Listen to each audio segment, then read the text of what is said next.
Miss Harriet Brown sat at her desk and pulled a blank sheet of paper towards her. When she was troubled, she wrote down her thoughts, putting the benefits on one side of the page and the problems on the other. The situation she found herself in was this. Her mother had died giving birth to her. Her father, a Methodist minister, had recently died. Her aunt, Lady Owen, a Scarborough grandame, who had cut off her sister Lydia when she had stooped low enough to marry plain Mr. Brown, had decided to take care of Harriet, or rather, to arrange care for her.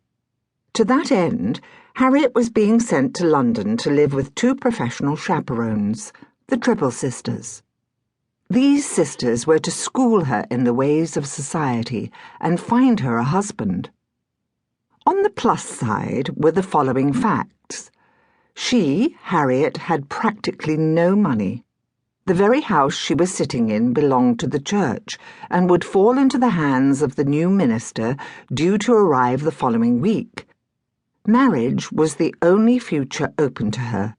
Although highly educated, she had not the necessary accomplishments expected in a governess, that is, knowledge of Italian, of watercolour painting, dancing, and pianoforte playing.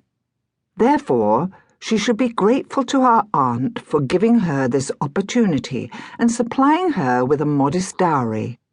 In London, even in London, there might be some worthy, decent man to marry.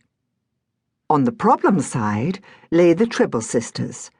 Harriet read the London newspapers in the circulating library and had heard of the Tribbles.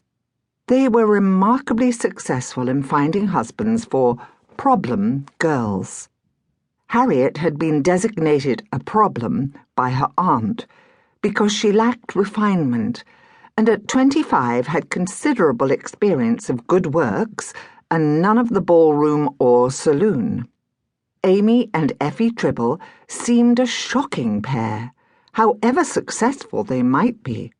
They had punched each other openly at a ball, a murder had been committed in their house, and there was a malicious tale in one of the columns of gossip hinting that Amy Tribble had dressed up as a man and challenged the Duke of Burham to a duel. The fact that this duke had eloped with the Tribbles' latest charge, a Miss Maria Kendall, did not reassure Harriet. It looked as if both Miss Kendall and the Duke had been fleeing the Tribble sisters.